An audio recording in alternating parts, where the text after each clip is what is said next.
Welcome back, guys, to what used to be known as Douchebags Anonymous is now known as Daddy Knows Best. Who's Daddy? I'm Daddy, bitch. You know why I'm Daddy? Because that's a douchey thing to call yourself, and the algorithm doesn't like the word douchebag, I'm learning. This week we had Will Burkart on, which was great. We talk about his rapid rise to success and the viral clips he's put out online. We also talk about his drug experience, and we talk about how he was bullied for being Jewish. Wasn't me, because I'm Jewish too, 30%, so I'm on the good side. Well, technically right now I shouldn't say that. So we talk about dating, how he's dating someone not in a rush to move in, but serious girlfriend. He shares his perspective on happiness, meditation, spirituality. This week, I'm doing Don't Tell Oceanside. It'll be Wednesday the 15th. I'm doing Comedy Duo on Saturday. Make sure you like, comment, and subscribe, because Daddy fucking said so.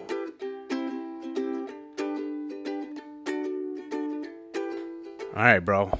Thanks for doing the podcast. Yeah, dude. Got Will Burkart here. One of my favorite things in your bio was hardest working young comics. Well, I mean, yeah, it's weird that for me to say that, but that's for people to know my backstory, I guess. And I like to think I worked pretty fucking. It's not weird. I don't think, like, if you work hard, and like I like to consider myself a hard worker.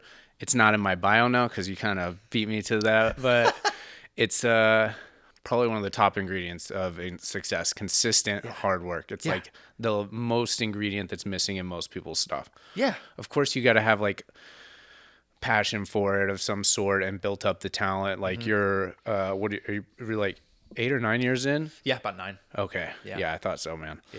Yeah. I actually was inspired by your clips to start posting my clips. Oh, wow. That's crazy. Yeah. Well, that's nice. We were in the park, like and then you just fucking, it seems like it's, but as I'm doing it, I see that it's like, you just don't. It's what I've learned with the algorithm is it's completely out of your control. Yeah. You have no. To me, like there's no like ingredient and perfect hashtag, perfect time. I think you just put out the highest quality content you have in a semi-consistent basis. Yeah. And just the chips are gonna fall where they may. Yeah.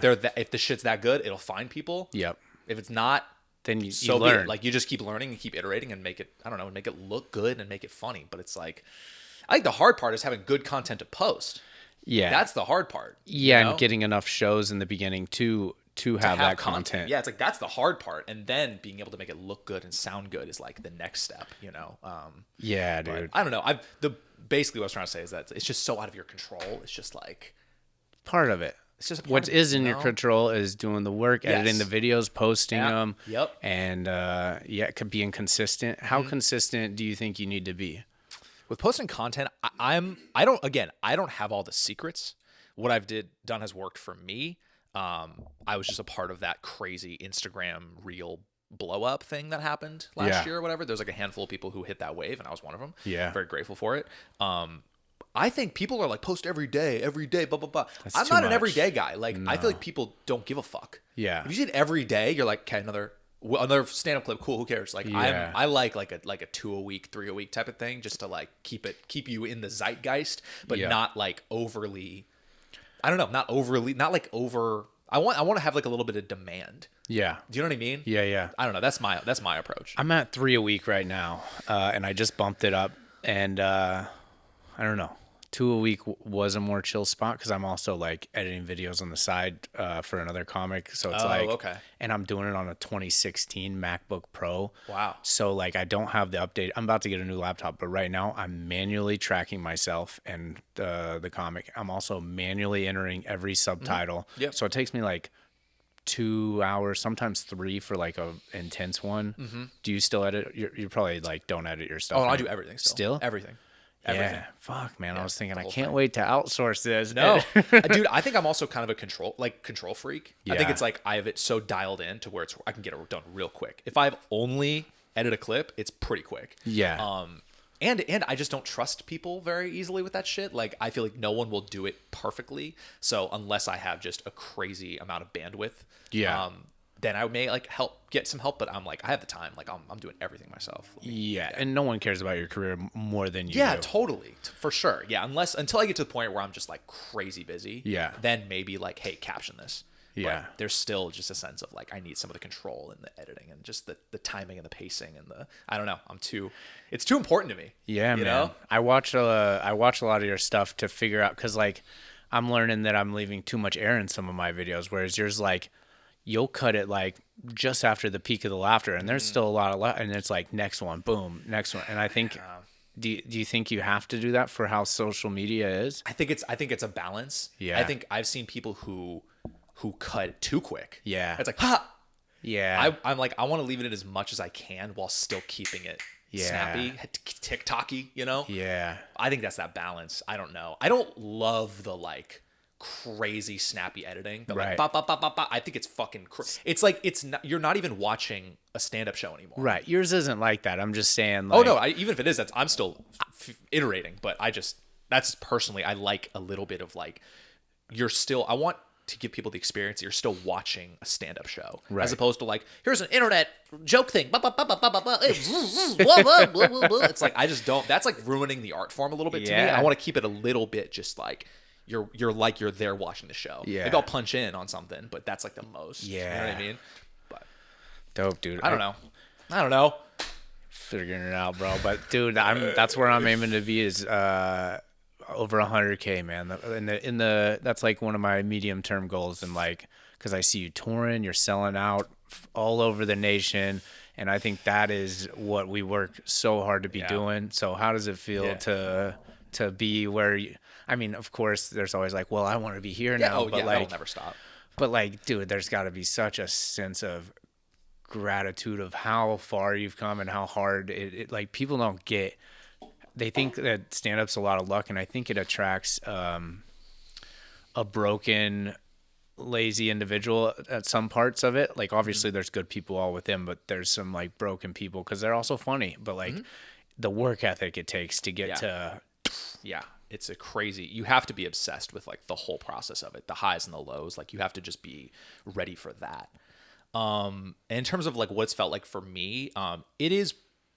I think the first word that comes to mind is very surreal, because especially at the beginning, I mean, for people who are listening who don't really know, like this, I'm in the midst of basically my first like headlining tour this year, ever since I kind of like blew up, for lack of a better term. Yeah. I think surreal is the main word, just because it's so weird to be like living like your dream. Yeah, dude. You know what I mean? It's like, because as comedians, you work so hard just to be able to like essentially just sell tickets and be able to headline a cool place. You know what I mean? And for people to actually come out and know who you are. And that's like, it's just really crazy. And I'm still not used to it yet. And it's just pretty surreal and amazing, honestly. I mean, I don't know. I'm still wrapping my head around the process of it. I've told people, and I've vocalized this, that like this year is basically going to be spent me learning how to be a headliner. Yeah. And that's not just how to do stand-up, because like I know how to do stand-up now. Like, I can hold my own with pretty much anybody to an extent, you know? But now it's like a new job. It's like a new role. It's a new like promotion, to where you have to now handle yourself in a specific way. You have to be super business oriented, good with travel, like booking everything. If you have someone to open for you, taking care of them. But also making sure to like, you know, have enough for yourself too. It's like, now you're like the boss, and you have to like figure out how to be that, you know? And just handle it, talking to people after shows, merch. It's like, there's so much that goes into it, that I'm just still like in the learning phase, but it's really trippy to be like living the dream. Yeah, dude. And also it doesn't bring happiness. It doesn't, there is a sense of fulfillment and like, holy shit, this is amazing, but you're still you. You're still grinding. You're still grinding, and also like have anxieties, have stress. It's like, I think this could be like a no shit thing, but it's like, all the success like doesn't bring it doesn't mean you're going to be happy. Sure. It just means that career wise, you're probably going to be, you know, you're not slumming it. Sure. You know, and you have some money now, which is cool. Yeah. But you still need to like work on like yourself and be in a good place with yourself, along the way. Yeah, man. You know? I think that's crucial with anything. And like, happiness is a fleeting emotion that comes from within. Yeah. But I will argue that I am happiest when I'm working towards my purpose, or what I've defined as my purpose. And and this is it. And like, even though I'm exhausted, and I will have bouts of sadness or depressed, whatever you want to call it, but like, ultimately, when I'm the least happiest is if I'm slacking on my purpose or slacking on my career. I agree, dude. Totally, man. I love being just in the mix. Shit's going, shit's cooking. Like, that's that makes me happy too. So, yeah, bro, for sure. it's cool to see, man. You know, Keep thanks, taking man. the photos with all the fans and then reposting. Wild, dude. It's so crazy, dude. I'm just some guy, you know? And all of a sudden Yeah. now people are like, oh my God, I drove 7 hours to see you. I'm like, really? That's crazy. People like I get recognized sometimes just on the street. That's cool, fucking dude. crazy. It's just so weird. Like, I'm not used to it yet. I'm like, Yeah. whoa, me? That's crazy. That's cool, man. I don't know. Bev gang representing. I wish that, fuck, man. I really wish that took off. I had so much confidence. I mean, people were reposting. It just didn't get what you. Didn't get what I had too grave an expectation. I should have just kept it going. It was, I don't know. Again, for people listening, I created this online movement called Beverage Gang, which means you always have multiple beverages at any given time, like at least like 3. And people really resonated to it. But then I tried to do a little merch with it, and no one cared. And then that, which is very justifiable. But then it made me not like it as much. And Yeah. so I don't know. I should have kept it going. I did notice you. Yeah, it's not on there as much anymore. No, I fucked up, dude. I fucked up. Nah, dude, you got a different thing coming on. Do you have, so most of your clips are crowd work. Do you post a lot of your stand-up bits at all, or you sneak those in sometimes? Sneak them in. Yeah, sneak them in. Because I want people to know that I can actually write jokes. And especially the expectations of people going to shows. I don't want them to expect me to just like rip on people the whole time and just fuck around the whole time. Because it's not that. Like, bro, I don't even do that much crowd work in my act, you know? So.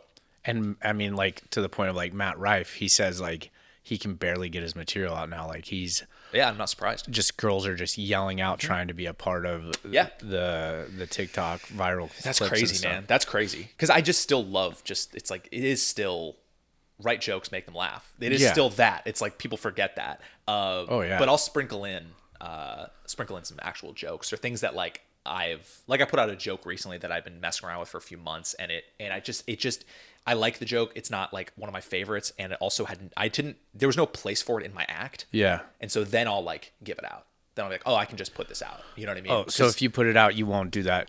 If it's something I'm actively doing in my like set, like my headlining set, I won't really put it out. Yeah. See, I've done that, and I don't know if that's good or bad. Dude, I don't know either. Honestly, I have spoken to people who have put something on, let's say like a recorded online set, and they still do it in their act, and people still gets laughs, and people are still even more excited to be like, oh, I love this joke, or oh, watch this joke, person next to me.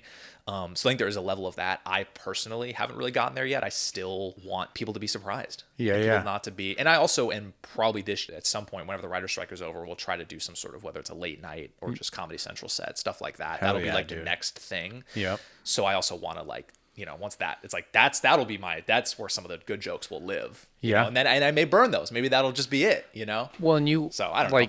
Fahim just did the Tonight Show a couple months ago, and I saw some jokes from one of his first specials on Amazon. Oh, interesting. And like still works, still hits. So. Yeah, for sure. Well, he's also a joke machine. That motherfucker's crazy. I don't know, man. Some people are like, I'm like, how are you producing this much material? Well, granted, if you do it for almost 20 years, he's almost at 20. Yeah, he's doing it forever. So it's like, I mean, maybe not that long, but I think it's like, when you do it for that, you just get better. Bro, yeah. It's still like, whoa. He's one of the best stand-ups I've seen live, like without in person. Just like, dude, he's like one of my absolute favorites. Yeah, easily. So good. Easily. I watched him actually do, this is a funny thing. I went to the Comedy Store one night, this was years ago, and I'd been working on this joke. This is like, dude, I was like maybe 3 years in at this point, and I was working on this joke that I still think is a funny idea. It's about what if you're at an orgy and you're the guy who finishes first? Like, what do you do? Like, where do you go? Do you just like slow? I did this an act out where I like slowly just kind of leave, and it was like such a funny idea, but I was so new that I couldn't like execute it well. Yeah. And so I go to the Comedy Store one night to watch, which back in the day you could just do that. You could just go to the Comedy Store and sit in the back because it wasn't sold out. Maybe now you can. If it's not sold out. But over the last like 3-4 years though, when it was just popping off, you can't just you couldn't. Right. If it's sold out, there's no room. But it was sold out every single night. So when I first moved to LA though, you can actually go and kick it in the back and watch like Sebastian, Burr, all these dudes just work shit out, which was insane. So inspiring.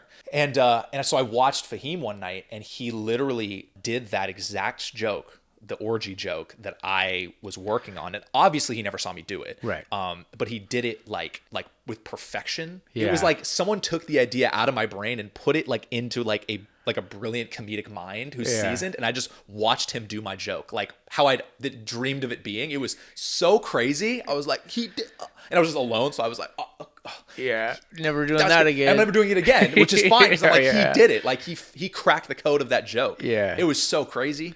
That's cool, man. Yeah. Do you for crowd work, how did you get so good? Is it more of just a practice thing, or I mean, obviously if you're funny and you're witty, I think you can do crowd work, but there is like in the beginning a huge intimidation factor for some reason because it's very high risk, high reward.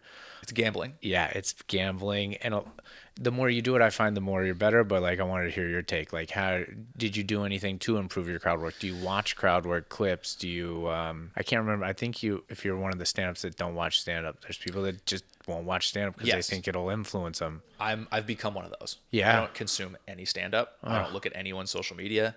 I am off. Kind of. I'm like, I have no idea what's going on. Yeah. Basically, especially even with friends, like you could have blown the fuck up. And I would have zero idea. I'd be pumped, but I would have no idea.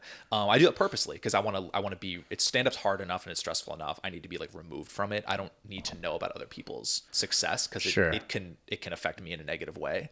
So I'm like, I don't want to be involved in it personally. That's just my own I see what anxieties that just make me feel happy. Yeah. Comparison is the thief of all joy. Exactly. Yeah. It's like there's a sense of that. So and just watching people's comedy, it was just like but how do they think of that? That's funnier than me. Or like, oh, my jokes aren't as good as it. It's like, all right, what are we doing here? I don't have to see your shit. You know. So I don't really watch anything.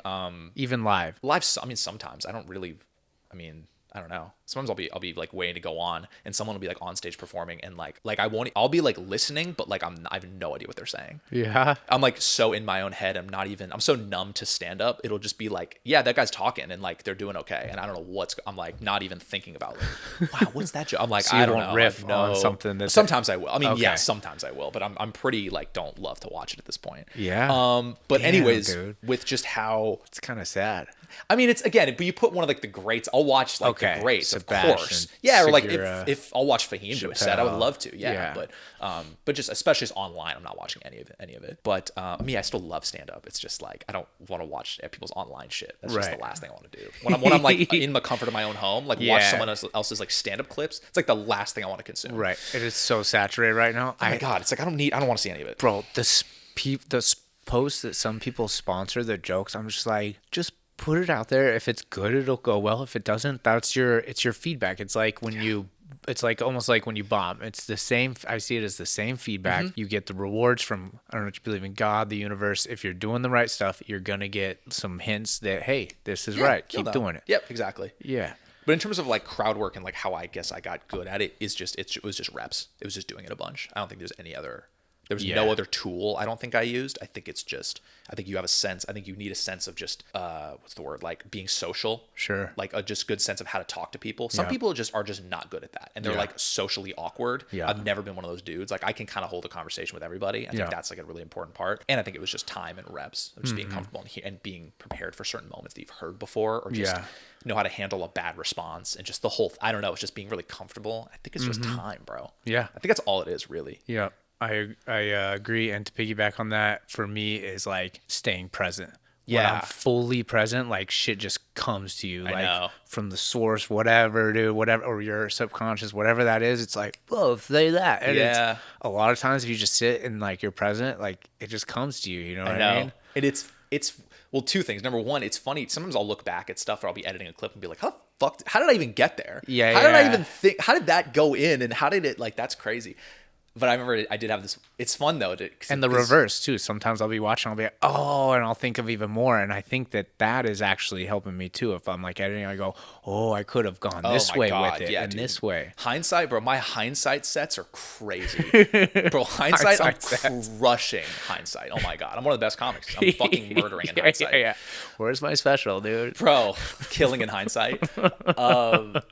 Sometimes with the idea of things popping in your head, it is so fun because sometimes you'll get something. And like I had this one I did this weekend in Royal Oak, Michigan, I was just at, and I had this thing where someone said something and had a crazy reaction, or someone said something like they were like, oh, I got her pregnant after 2 months with twins or something. Holy and shit. People like were like, oh, and I already thought of the line that I was going to say after. And I was like, oh, this is like a crazy line. But I got to almost wait till they were done freaking out about what they said. Yeah. And it was such a fun kind of powerful thing because I was like the gun was like loaded, and I was just waiting until they were done to be like, watch this. Yeah. But and then I said it, and it got a great response. But it's just that's such a beautiful. I was like ready. To not be like, what am I going to say next? I was just like, no. Once you guys are done, like watch this. And when you were younger, maybe you wouldn't have waited the proper timing of when they were done freaking out. You would have tried to be like, oh, this is so much better. Or like trying to talk over them, like I got to get this out. Yeah. Just being able to sit back in the pocket and just be like, yeah, watch this. Oh, dude, that's everything. That's like those moments, bro. Yeah, dude. That's what we do it for. Oh, dude, being in the pocket and just fucking crushing. It's one of the best feelings on the planet, man. It's so fun. I'll show you what I'm talking about after. Yeah, it's a specific thing. I looked up, saw you're from the Bay Area. Yeah, dude. What was that like growing up in the Bay? You say hella a lot? I do say hella a lot. I know. I see on your bio, hella stand clip Yep. swipe. I take pride in hella because it's like where I'm from. Yeah. Growing up in the Bay, I mean, I grew up in like the East Bay, this town called Orinda, which is about 10 minutes from like Berkeley, Oakland area. But it was like a quiet suburbs. It could have been anywhere. Pretty liberal if it's by Berkeley. Yep. Pretty fairly liberal, a little more upper class. I was like middle class. Good, a lot of good like culture because like my dad would take me to like San Francisco a lot, so I would grew up like going to what we called the city. Yeah, a lot of good culture. Man. So it's like he took me to good restaurants and film festivals, and so it was many good restaurants there. Yeah, it was great. I got like a lot of good culture, I think, and but it was nice to also just grow up in like a quiet suburb that could have been anywhere. Yeah, you know. So it was great. Is that where you started stand up? Nope. I did my first year because I went to film school in Chicago. Okay. And it's a great place to do stand up, I've heard. Yeah, I did my first year there. So my senior year of college is when I did my first year. And then after I was done with that year, I was like, I'm out of here. I don't want to live in the Midwest. Like, and what were you studying? Film. Like acting? Cinema production. Oh, production. Yeah. I mean, which also taught me that I don't want to work in production. Yeah. Because it's just like the least forgiving, just brutal work that's like not as glamorous as you think, you know? Especially when you're starting at the ground floor. It's just like the like crazy hours and just the waiting away from around. the art too. It's like it's tough. It's I'm not to say there's no art to producing, but like especially in the beginning, you're just like straight up fucking hand, dude. Yep. I just would rather like be an actor. I'd rather just like production just wasn't. Do you do acting? Yeah, I do, and I would like to do more. Starting to get kind of bigger auditions now. You striking? Are you SAG? Yeah, bro, striking so hard, man. Fucking power to the people. You know what I mean? I've never striked so hard in my life, dude. Bro, I'm SAG. I owe him like $700. Really? Yeah. For what? I had a big commercial that popped off, so that they just kept, bro, USAA, this like 30-second clip of me, and then they would come back, they'd be like, hey, we want to use it in a different thing. Shout out to USAA because they have. Shout out, dude. Bro, during the pandemic, they came out of nowhere and was like, yo, we want to do, and since I'd already worked it, I was getting that plus the pandemic money. I was just chilling. Let's go. That's dude. The best, dude. That's why you're in a condo in the hood. Yeah, you're a condo in the hood. But yeah, I would like to do more acting. It's something that I have a lot of confidence in. I'm just I went the route of let me just work on stand up. Yeah. And then I'll get acting opportunities through that, which has happened because now like the manager that I have is able to get me more acting opportunities. Yeah, I saw stand up wise with WME. Yeah, which is huge, crazy, one of the biggest, and that was some shit that was like a specific dream come true. Really, that was exactly what I wanted. I wanted to be with WME. It was because back in the thanks, man. Back in the early day, it was like I knew there was a specific agent at WME that I wanted to be with, who I knew. Ari Gold. Yeah, for sure. Just Jeremy Piven, actually, just him as a person. Actually, just he was going to advise me on stuff with wearing sunglasses. And so it was just like it was this full circle moment where it was like the fact that I ended up signing with them because they kind of were like, we don't really have, because I had reached out to them before and they were kind of like, we don't really have the time, like essentially like not yet, like you're just not ready. And I was like, okay, watch this. And then that's when I put the tour together. Yeah. And then I did one, and they were right for not bringing me on, right? Because it was like I had no value, or there was a mystery. It was like, cool, you have followers, but what does that mean? Mm-hmm. And then when I put the tour together and sold all these tickets, it was like I did one tour date, and then I got hit up by an agent at WME. Wow, it was just like that. Was it the same one that you had hit up? No, but we're still cool, and I saw him when I was in New York, so it's all good. So I think he's pumped. That's cool. And so it was a very like that's like a full circle, never forget type of moment when not only like just wanting to be with them and then like working so I can get, it's like, Yeah. like, oh, you're not ready for me? Okay, that's fine. Watch this. Yeah, like, yeah. And then I became valuable, and they were like, now you're good. So that was so fulfilling. And I'll just never forget just getting, I mean, this is such like a dorky inside baseball thing, but just getting the first like contract with my name on it that says like, has like the WME letterhead was like, I'll never forget that for the rest of my life. Yeah, of course, man. That's a huge core memories it's like, that's what we do it for. And it's like, you need to relish in those moments. Yeah, you know man. what I mean? It's I hope too you took hard. yourself to a nice dinner and celebrated. Oh yeah, dude. I'll just never forget it. Good. It was at Zany's Nashville. That's the first offer I got through them. Really? So, yeah. So was the agent in the audience, or he just had seen your clips? She actually just hit me up. Yeah, she had just DM'd me and just had been like, I think she'd been following me for a little while. Like, I think they track people. I think they're like, have their eye on people. And I think just once they saw that I was selling tickets, that's what matters. Yeah, I mean, that's all that matters. They see the are money you signs. valuable? And what was interesting about me is that I was selling tickets. And there was no comedy club draw, meaning these weren't people coming to the shows that happen to go to the comedy club. These are people only who want to see me. Like, there's 330 people in Denver who are like, I want to see him. Yeah. And that's it. There's no other, let's go to this random theater. Yeah. Nope. And so it's like, when you combine that with a natural comedy club draw, it could be something really special, because people just go like my weekend when I was in Royal Oak, that went really well for me because it was a combination of a lot of people who wanted to see me and a bunch of people who just go to the comedy club. Yeah. So now it's just this like, oh wow, there's a lot of tickets because just both of these things. Hell yeah, dude. So.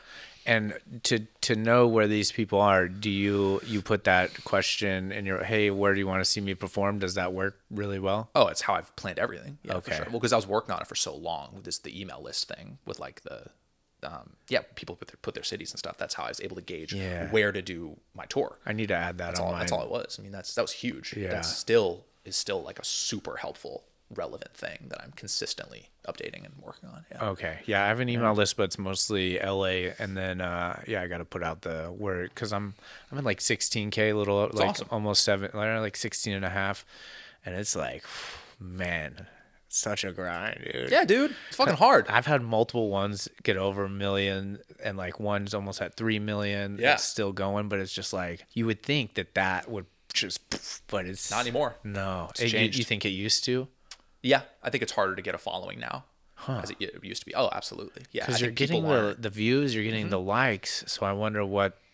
I think it's all out of our control. It's the inner workings of the algorithm and stuff. I think it's harder to get a following nowadays for sure. Yeah. Especially on apps like TikTok. I don't know what's going on over there. TikTok's crazy, dude. idea. My stuff, I mean, every once in a while, and then like back to like 2,000 or 3,000 of views. I'm like, what the fuck? No idea. And That's what I'm saying. I'm It's almost like 30K there, and it's like, I don't know. I don't get it either. I don't think we'll ever will. I think you just keep putting shit out. Keep That's all putting it is. it out, That's all it dude. is, dude. It really That's is. all it is. I have dating life on here. Okay. Your dating life. Yeah. What do you want to talk about? Well, hit me. Yeah, you have a girlfriend. It's pretty serious. You guys have been dating. A girlfriend. About 3 years. That's a long About time. 3 years now. Yeah. So September, I think it'll be 3 years. Hell yeah. Yeah, dude. I'm locked up. She's the one. I think so.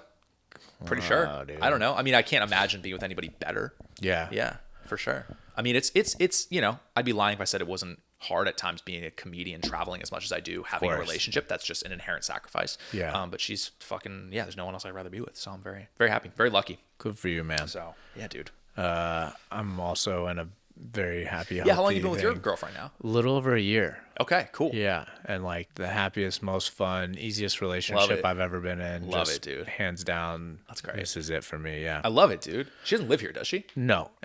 She has her own spot, but she stays here probably like 3 or 4 nights Yeah, a week. for sure.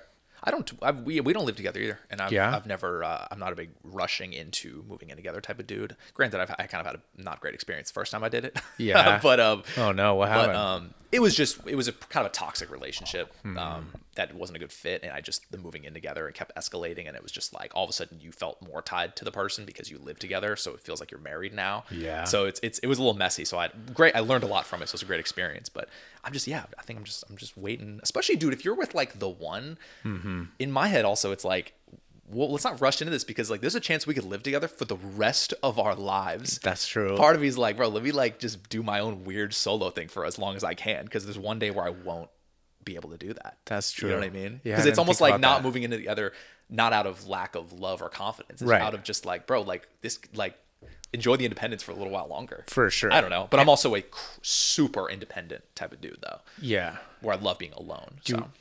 Yeah. I value my alone time, and I get the most done when I'm alone. Of course, like you need it, dude. As much as like I love being around my girlfriend, I do get less work done, even if she's here and I plan to work on work.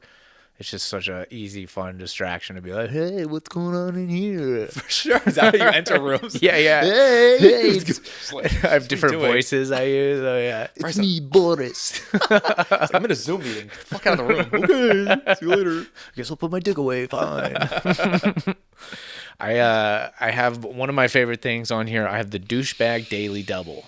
Love it. And what that is, it's you tell us a time that you were the douchiest you've ever been that you're comfortable sharing, and then you tell us a time that somebody was the douchiest to you. And this can be whatever you're comfortable with. Also, you're a super nice guy, but don't make it look like it's that hard to think of something douchey. Oh, dude, I'm sure there's plenty, but it is trying to think about it. It's Yeah. hard. And Yeah. And we can always come back to it if we feel like... Yeah. Well, let me think. I don't know. I mean, I worry sometimes. I smoke a lot of weed, so I'm like... Still? Really? Yeah. Just at night. It doesn't... When everything's done. Yeah. I can't be like fucked up just rolling around town. Some people can. It fucks me up, yeah. Yeah. Especially my productivity. And yeah, that's why I do it when everything's done. Yeah. Yeah, for sure.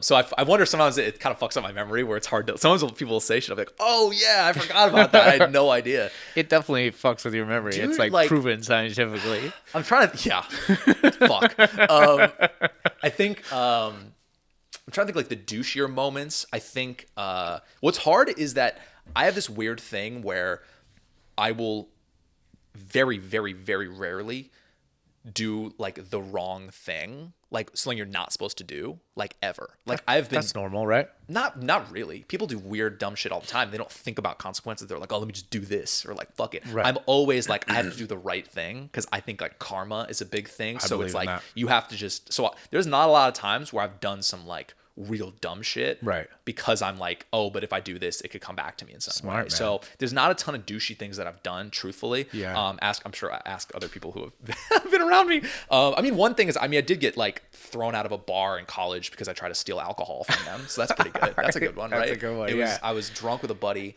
and I don't really party much anymore. I really don't. But in college, I went like as hard as you would typically go, right? Which is good. I think you should. Typical American college experience. Yeah, dude, just a fucking red-blooded American right here. Well, because we party harder than a lot of countries. Really? I've learned. I feel like, but you go to somewhere like Germany and they just go crazy though. And you're like, oh, I thought I partied. But they go crazy with beer, and like my roommate's from Spain, and they drink almost every day, but it's more in moderation. Yeah, they like a little bit of wine with dinner or something. Yeah, like even in Ibiza, granted I didn't go to the party area too many times, like people aren't just like blacked out like you see if you go to like 6th Street in Austin. Yeah, or, like, okay. That makes sense. Some of these places. They're just more adult about it, basically. Yeah, and a lot of them have been drinking since they were like 12 or 13. That's almost how it should be. Cuts a me on court. No, that's not what I meant. I didn't mean to drink it since you're 13. Drink it, pussy. It's my son. He drinks Coors with me. I think that was probably one of the douchier because we got thrown out like in like a cartoonish way. They like took us by our like our collars and like dragged us through the bar, and we're like recruiting all the biggest dudes to like beat us up, and they like threw us out of the bar. And they thought we were like, because we went downstairs. Basically, we were looking for like we were looking for a bathroom and went downstairs. And we're like, what's down here? This door is open, and it was like their entire alcohol stash. Oh wow! And we're like, ooh, wouldn't it be funny if we like just took a bottle? And it was Chicago during the winter, so we always had big jackets. So we're like, oh, let's slide one in our jacket, and we turn around and the dude's just watching us. Oh no! Like, you guys done? Oh no! Let's go upstairs. We're like, this isn't the bathroom. And you put it? Did you took all the booze back? Oh, for sure. Well, I think it was like one bottle because we weren't like reckless. We weren't like, how many can we fit in our? It was like, let's take. What a great story! Walking out like the Michelin. Yeah, it no like a Christmas story with all the sweaters. Like, no, it wasn't like that. It was just like you're on your buddy's shoulders for no reason. Yeah, you guys were a lot less tall when you walked in here. Was that the big coat, huh? It's like a Megatron alcohol fucking stuffed animal. No, it was like not. It was more for the story. Like, could we get away with one? Yeah. And then they were threatening to like beat us up to like put us in the hospital. Jesus. They took it like way too seriously. The owners? Yeah, or just Wow. whoever were there, and they were like, pushing us against a car, like threatening us and shit. We were like, okay, we're just fucking around, bro. Like, look at who we are. Like, what do you think we're gonna? They were like, who do you work? They were like, your size now. yeah, if not smaller. And so they were like, I swear they were like, who do you work for? Like, this is a James Bond movie. I'm like, what the fuck are you talking? We're like two dumb college kids. Like, read the room, Boris. Yeah. It's callback. Nice. And it was just a weird. And then we eventually got away. They took our, and you know what's crazy? They let us in with our real IDs. At the time, we were like 19, 20. So like they fucked up. Oh. Which is weird because it's like, and So it's on them. they kept our IDs as like punishment. And I'm like, bro, those are our real IDs. Like, this is worse for you than it is for me. Ended up going back and then it's crazy. I got hit up by the bar's manager on Facebook. And I was like, hey man, heard about what happened. Come back to like the bar. You can grab your ID and just like. That's cool. And I thought but it was like post after you're like internet famous, and they're like, "Yo, dude, we're Oh so no, sorry." dude. No.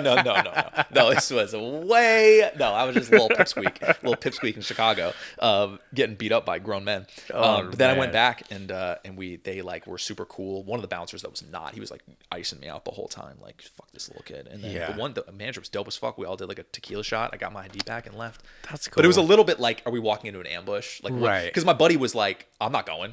I'm not Fuck going. off! I'm My gonna go back's back to still the gun. Are you bruised. crazy? Like, and I was like, I'm gonna go. It was fun. It was a cool little. Did you thing. get your buddy's ID, or they wouldn't give it to you? No, dude. Even if I was like, nah, that's his fault. Keep it. Yeah. Fuck him, dude. He want to come with. He didn't want to Left face you you like a hanging. man. Yeah. No way, dude. Like, I got my ID back and it was fine. That's funny. So I think that was one of my more douchey moments. Not a lot of them, dude. That's great, dude. Yeah, you are a very kind person, and yeah, one of the nicer guys in comedy. Oh, well, that's so. nice. Thanks, man. Yeah, I don't know. It's. What are we doing? What are we gonna fight? It's like, what are we doing? Yeah. Who cares? Like, people are so weird. Like, I don't care. Like, it's fine, dude. I'm trying to think of the second question of like. I also one of the other nice guys in comedy that doesn't appear nice, Anthony Jeselnik. Nice I dude. reached out to him to do the podcast. I was like, "Yo, it's called Douchebags Anonymous. I think you'd be a great guest because on the outside you might look like a douche, but you're really a nice guy." He writes back, "No fucking way, Bryson. Period. But good luck." Hilarious. I was dying, bro. That's I fired really back. funny. I go, "Season 2 it is. See you in the fall." Nice. That's really funny. That's a great response. Yeah, right. He is like a surprisingly good dude. Like, He but is, like, dude. but with a little bit of a Yeah, whatever that is, like a little Check like, yourself. yeah, check Yeah. your. It's like he's not afraid to check you, and I like that. I chopped it up kind of with like one time, and it was like cool. He's like a really good, just like a cool, nice guy. I don't know. You didn't expect that from certain No. people. You just don't know what people are gonna be like. Second part, one of my favorites. What was the douchiest thing that's happened to you? Man, I mean that's such a good one. I'm trying to really think about it because I have one other one from like kind of college, but douchier to me. You can feel free to throw an extra douche in there too, or you were douchey. Oh no, I mean someone did something to me. The 2 times you were ever douchey. Yeah, it's not a lot, honestly. I mean, I don't know. Again, Bro, someone I else was- may have something else to say about that. I have such a list.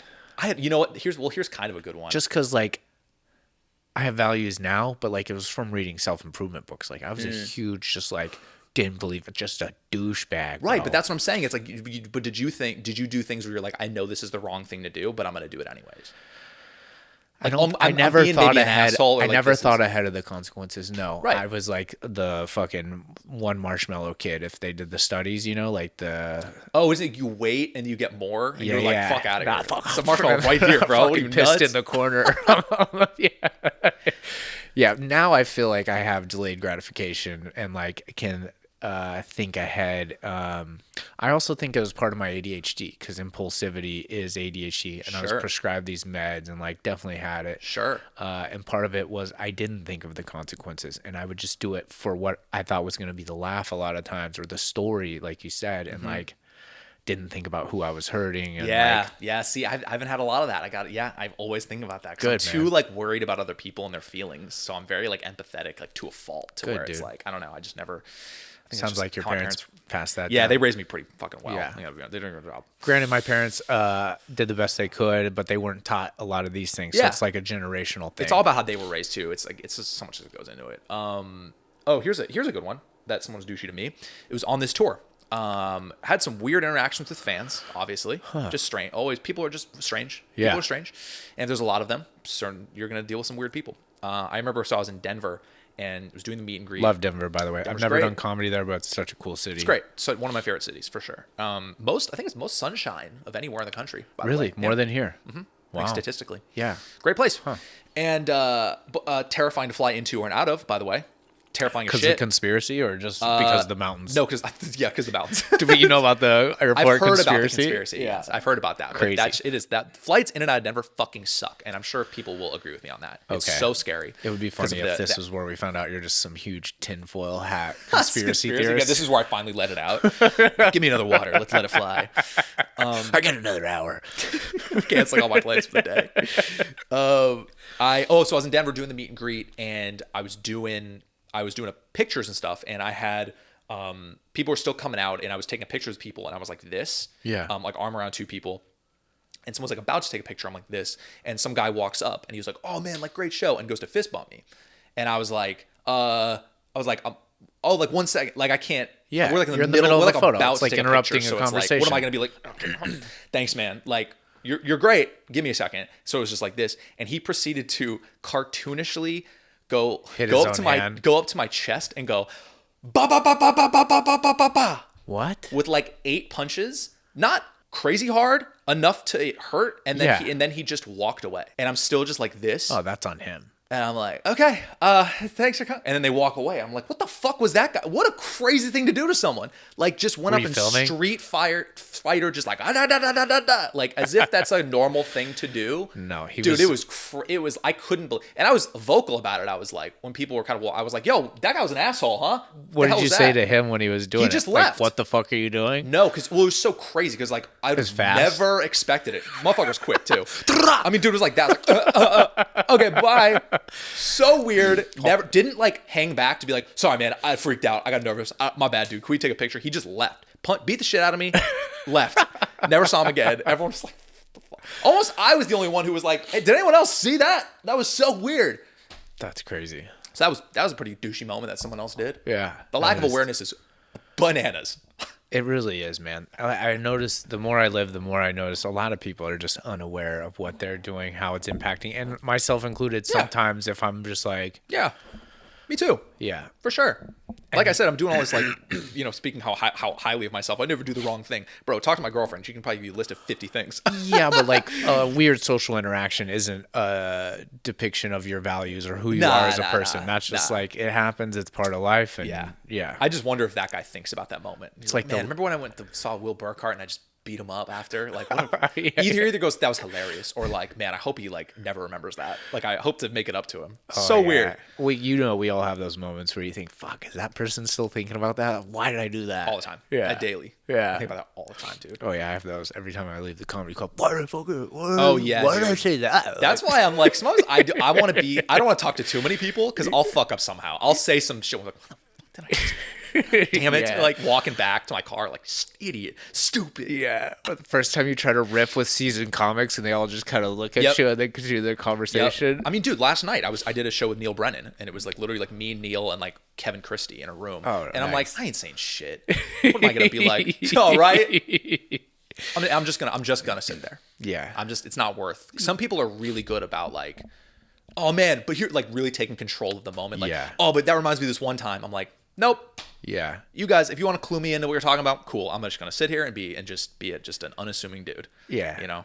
That's cool though, man. You get safer. I've sat there but you'll still be cracking up because they're riffing. Yeah, and it's like, God, this is what it's about. I just would rather people be like, oh, that guy was like quiet and like respectful, rather than like, this guy's tried to fucking impress us with how funny he was. Fucking guy. Like, I'll just be quiet.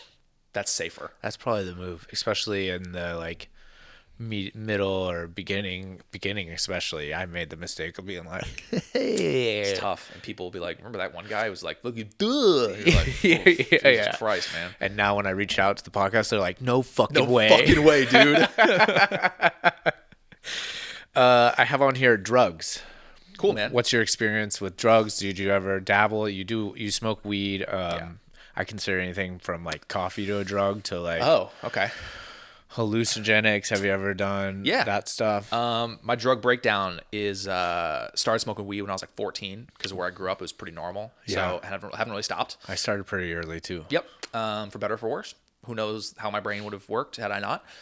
but I like it too much to not do it. Yeah. I only smoke at night. Do you feel like it affects your sense of humor at all? Sorry if I cut you off. Sometimes I worry about that, but I've done kind of A/B tests where, because sometimes I'll be like, oh, I'm not smoking the night before a big show because I want to be sharper. I've done that. But sometimes I'll have moments where I'll be like, oh, but I got high as fuck the night before, and then the next day I had a great show. So I'm like, I don't think it really matters. Yeah. I think sleep is more important. Yeah. That's where it fucks me up. Sleep It's like is sometimes key. if I'll get high and I like, my favorite thing to do for real is everything's done and I'll smoke weed and just eat snacks. And that's just my favorite thing to do. Yeah. It's like such an enjoyable activity for your brain and it's like just like so the little, like you were so skinny. This is one of your favorite. What do you eat? Carrots, dude? I try to eat healthy snacks if I can, dude. That's my favorite. That's my favorite thing, and it's so hard for me to give that up. But I'll take I smoke almost every night. I'll probably I take like a few nights off. Yeah. Okay. Or if like a hybrid to try to not just pass the fuck out on the couch, which I do almost every night. Yeah.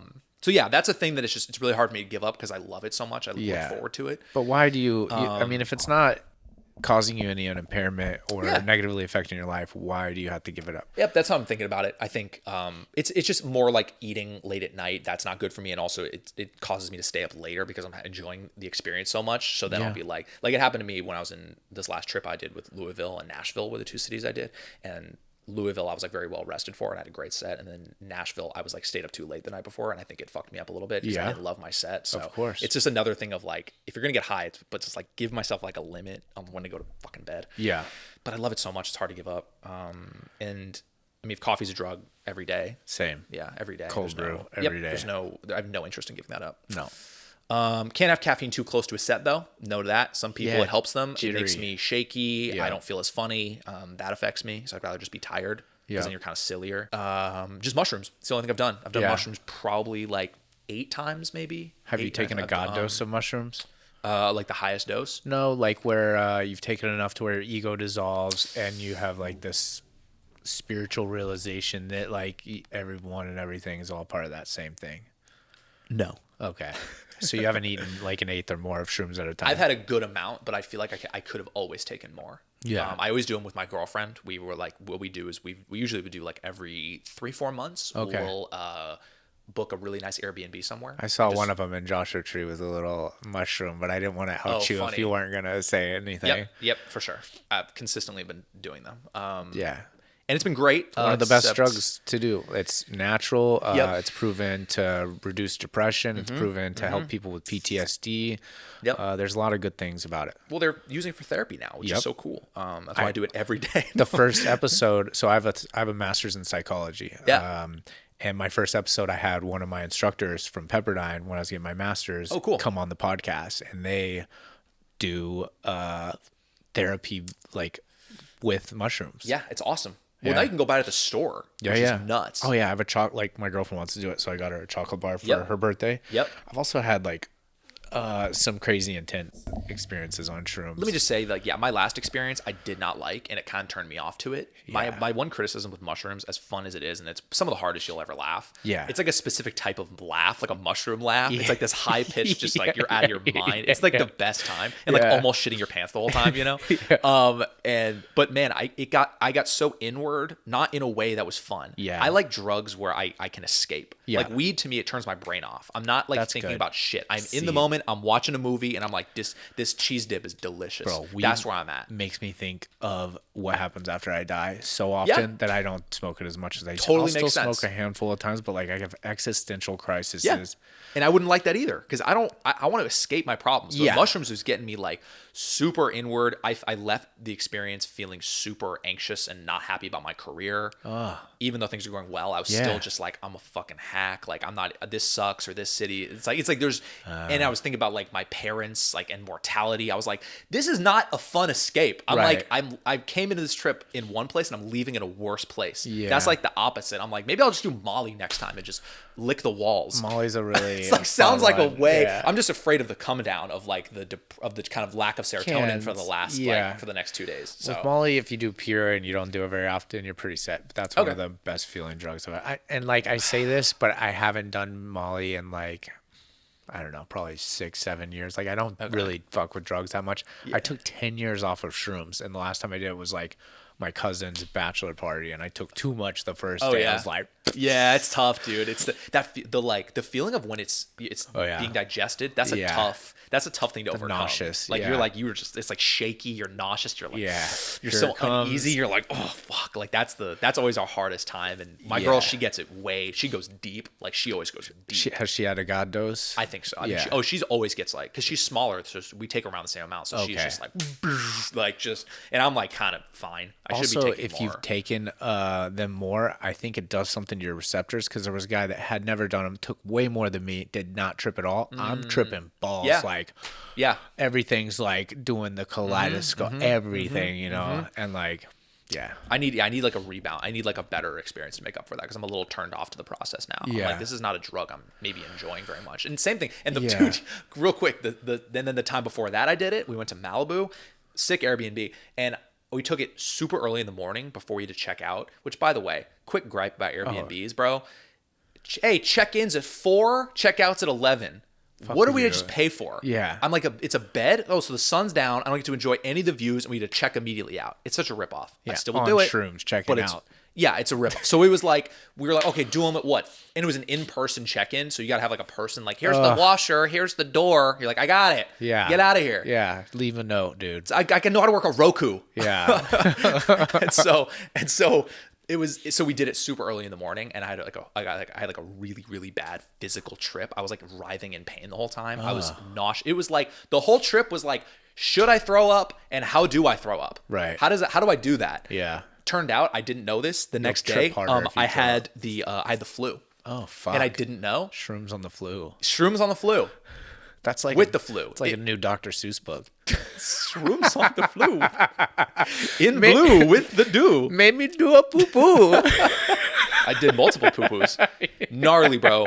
No, it was like, I was like, is this the worst? It was like one of the worst feelings of my life. I was like, it was miserable, and I didn't know that I was sick. So I was like, for real. That like, sucks. for And real you thought sick. it was the shrooms. Yeah, Which dude. shrooms are food poisoning, ultimately. It's like... I mean, it was, my body was like, what are you doing to me? Crazy. I know. But that's the thing about the flu is if you have a cold, you'll have like a sore throat, and you'll be like, fuck. Yeah. I'm probably gonna get sick. With that flu, there's no, you're just like, comes. oof, why am I, ow. Yeah. I work out too hard. And if you just took the shrooms, it's easy to associate.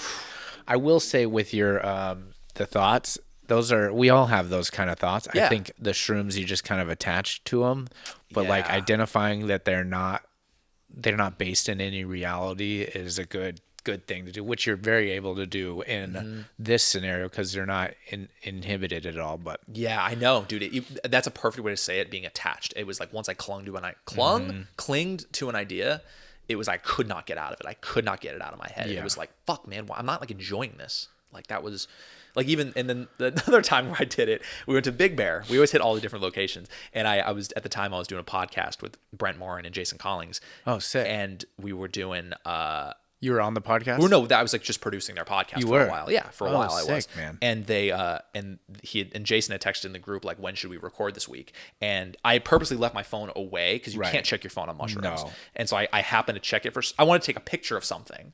And so I saw the message, and that message stuck with me for like 3 hours. Yeah, what should I 'Cause was say? like, They're when gonna should know I'm I- on shrooms. Or not even that. I'll talk to them on mushrooms. But I Okay. was just like, I was like, I need to respond to them. Like he needs to know, like, their lives depend on me in this moment, like their schedule, like everything's on hold because I'm not responding yet. It like clung, like my girl was like, we were on like a tree looking at the mountains, and she was thinking about like aliens and what's out there, and I'm just thinking about Jason Collins the whole time. I was so worried that he's like mad at me.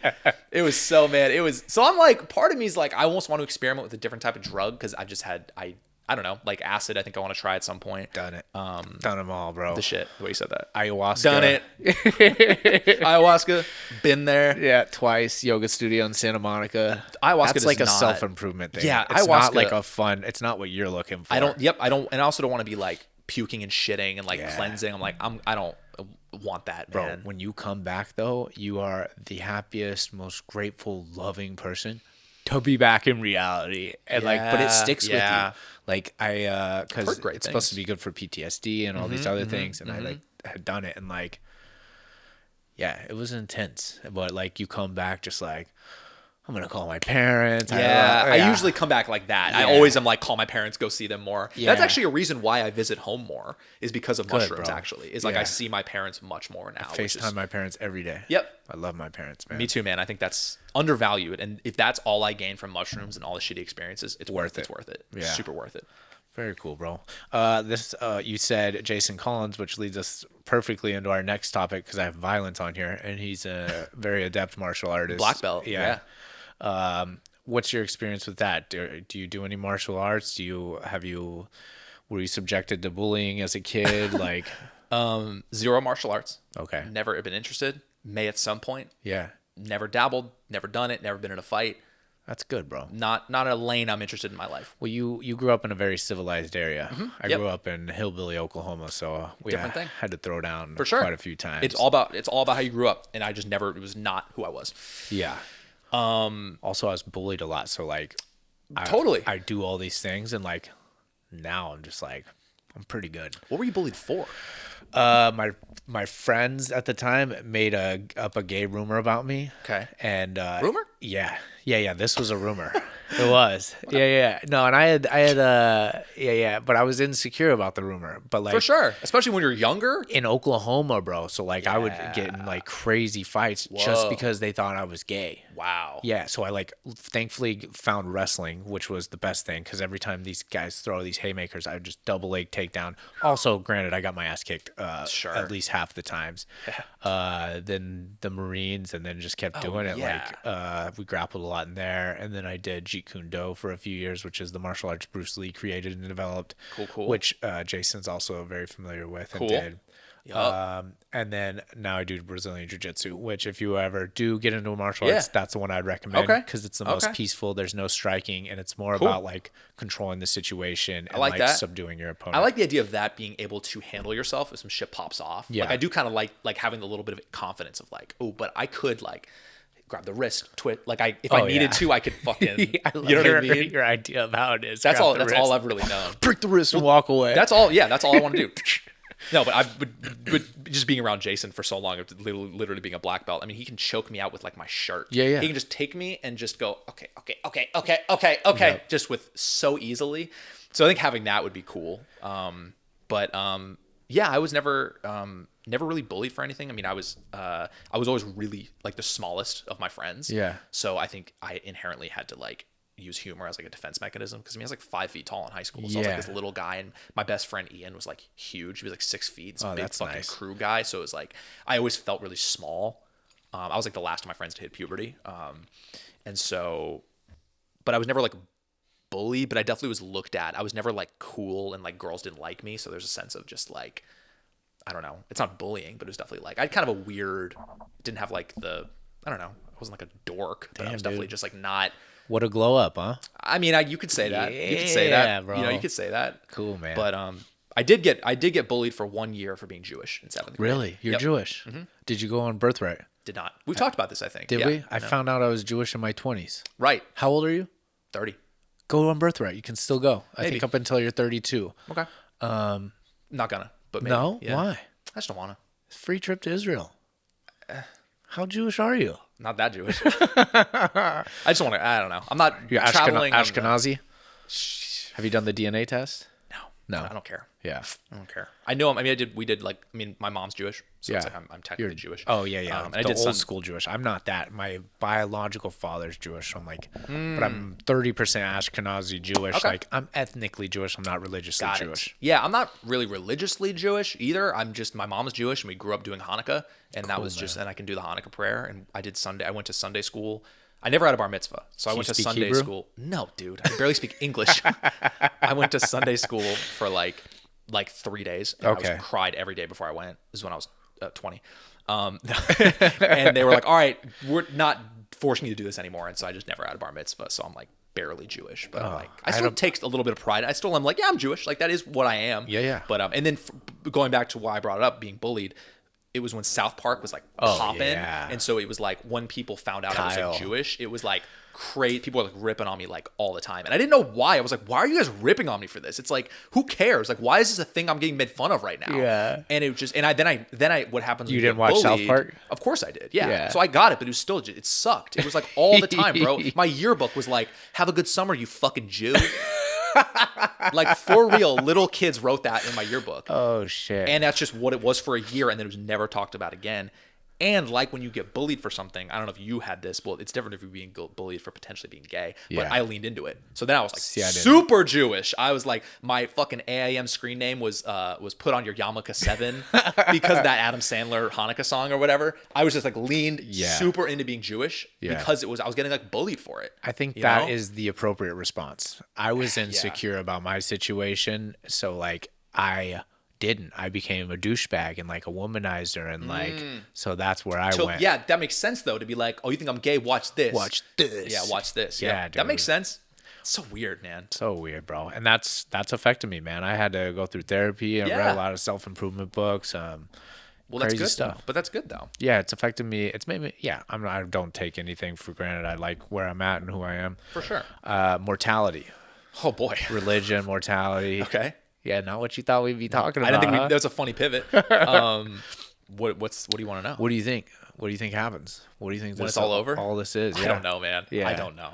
I just want to be present and enjoy it while I'm here. Same. I don't know. Yeah. Honestly, Anytime I don't stop, know. that's when the suffering begins. Yep. Presence is the key. Just being present. And I don't, never been super religious.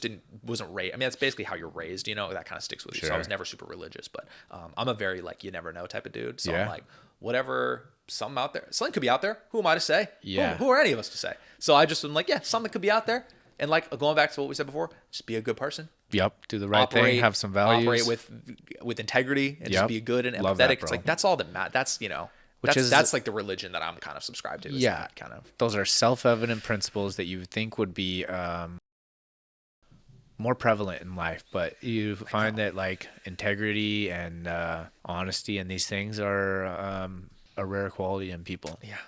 I mean, I'm sure that, but LA, I mean, you've lived here, you know how it is. Yeah. That brings me to our next topic, manifesting.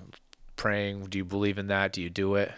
I don't manifest. For some reason, manifesting seems kind of like dorky to me visualize. sometimes. Yeah. I don't pray. I've gotten a lot more mindful and spiritual over the last few years, where I will do like I'll do yoga every morning. I do too. And then I did do yoga with Adrian this morning. For sure, bro. She's the queen of that shit. Yeah, she took over. How do you do yoga without Adrian? You know, what are you just doing yoga? What the fuck are you doing, bro? Slap on YouTube. At least have Benji in there. At least, bro. At least. And so I'll do like a little kind of mantra thing that I say within that. Like I'll be very grateful for like the moment and my health and shit like that. Great. So I'll do that, and then I've recently started and leaning more into like I'll do 5 minutes of like a breathing thing every day. Yeah, like a Wim Hof or something. I don't know what the name of the thing is. I just know that it's supposed to be very good for you, and I found myself actually feeling less anxious after doing this. Just a 5 minute of just breathing every day. Yeah. Kind of like, I guess it's meditating. Okay. Bro, meditating's so hard to not have thoughts. It's like it's so hard to just have a thought and be like, all right, now it's gone. It's just it's hard, but I think it's just like anything takes practice. Yeah. And I'm enjoying leaning more into that just because I find this stuff really important. Yeah, there's different forms of meditation. It actually changes the structure of your brain. I meditate twice a day using transcendental meditation. Sure. Great meditation technique where you repeat a mantra in your head, so it's less of like, and your brain will go off track, and then you go, oh yeah, my mantra, and you bring it back. Yeah, for sure. Yep, that's good. Bro, changed my temper, changed my focus, helps with my ADHD, like has changed my life in a way that I can't even accurately describe. That's awesome. That's great, dude. I mean, that's all we want. It's just while we're here, it's like just be as mindful and in the moment and happy as possible. It's like, how do you just how do you get there? Anything else sucks. What about books and self-improvement? Or books? Do you read books? Are you into any self-improvement books? I've tapped in a little bit. I don't read as much as I can because it's boring. Yeah. Why'd you point at me? Just because it's like, because I want to make it very clear that that's how I feel about it. And I'm sure you're a big reader, but it's lame because it's not fun. You know, that's why I don't read that much. Because it's behind my huge bookshelf. Yeah, with your fucking Batman ladder. God Yeah, damn I mean, it. this is so many. Have you read all these books? That side's my side. This side's my roommate's side. Okay. I've read most of those books. All right. Okay. I've read a few. Look, But I didn't come with good values like you did. I had to had to get install there, the bro. bookcase Yeah, and yeah. line them all up and shit. Yeah, I had to yeah. have a really good Zoom background. Oh yeah, bro. You got She Comes First. You got whatever. Yeah, she does, bro. If you fucking know how to do it. That is gonna be one of the clips right there for sure. So wait, so Only thing that would have made it better is if you licked your finger afterwards. oh yeah, then I'd be fucking douchebag currently. I'm gonna do that. That's true. Okay. I've read a few. When I started to kind of try to tap into more spiritual stuff, I was reading more. I read The Monk Who Sold His Ferrari, which is a great book. I want to read that. I want to put that on my That's list. a great, I haven't and read like that. coming from me, like I don't like reading, Yeah. and that was like a great book. Okay. So do that one for sure. And then I read like Atomic Habits, Great Seven book. Spiritual One of my Laws. favorite books. Yep. Seven Spiritual Laws. Deepak Chopra. Yep. Loved it. Atomic Habits though, it's like I'm super super disciplined and have a crazy work ethic. So Really? so I was So kind you're of already reading it doing being a lot of like, that. I got it. Yeah. Like I'm not like I'll never be lazy, you Right. know. So it was like, yeah, I got it. I learned some things, but yeah, ever since then I can't pick reading back up. I'd rather like play music or something, like something that I can play music and I don't. And it's like, I'd rather do that. If I'm going Okay. to do a thing like that, I'd rather like play my guitar and fuck around with that. You play guitar? Yeah. And Sick, I just dude. rather do that than like read personally, Yeah. which I don't do either. So this is a good reminder to myself to fucking be more creative and do more stuff like that. Well, I mean, as long as you're learning and whatever, like I think, I mean, it's not as important right now, but later on in life, all the degenerative brain diseases, which is one of the 4 killers. Was that noise because of your degenerate brain disease, or is that just clearing your degenerate brain disease? I read books. So wait, what were you saying though about the brain thing?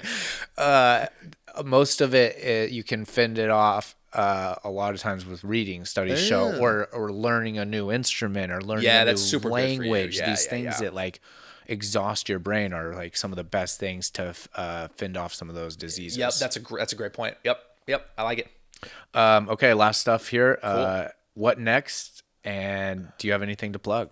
What next? Just for things that kind of like what specifically? What's your aim besides you mentioned earlier the late night show, Comedy Central? Oh, yeah. What's next for Will Burkart? What's next, bro? Fucking what's not next?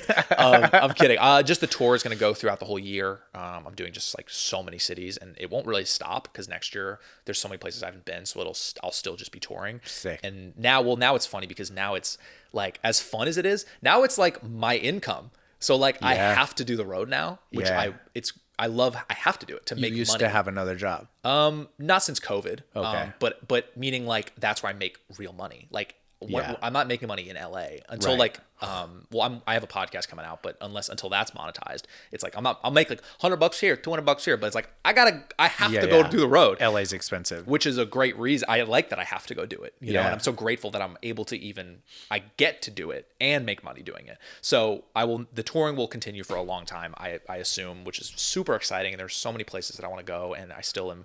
The hope is that I can transition into doing more weekends, because right now it's like one-nighters with a few weekends. Yeah. For people listening, a one-nighter is just you go to a city just for one show on like a Wednesday or like a Tuesday or a Thursday. That's when you first start headlining. That's what clubs give you to be like, let's see how we can really sell. You're selling which makes those out, total man. sense. Yeah, the I ticket saw sales a are lot of good. them. Ticket Yeah. sales are great. I still have a ways to go. So hopefully just transition in more weekends. Yeah. So I have a podcast. It's literally called the Will Burkart Podcast. Okay. It's kind of like a deep dive into comedy of what it's really like to be a comedian, because not a lot of people know. It's mostly the glitz and glamour. It's like, yeah, but what's it really like? Yeah. To me, that's super interesting. It's like the trenches in the inside. beginning. Exactly. It's like the inside baseball of kind of comedy. And I also will have my girlfriend on to talk about she's a therapist. Oh, cool. So to talk about mental health stuff and just kind of obviously it's like a comedian and a therapist. It's just a fun dynamic to me. And, Yeah. So yeah, that show should be out by then. So just go to my Instagram or YouTube or whatever to go check it out. And yeah, hopefully it'll be some sort of recorded stand-up set, whether that be a late night, whether that be on Netflix, Comedy Central, one of those things. That'd be great. And then, dude, acting at some point, whatever makes sense for me at the time. Would like to do more of that. So that's what's next. If you're listening to this, want to come see me live, come see me live. Hell yeah. And don't dude. punch me in the chest repeatedly. Yeah, dude. Well, fucking thanks for doing the pod, man. Yeah, man. Thanks for having me. This was fun.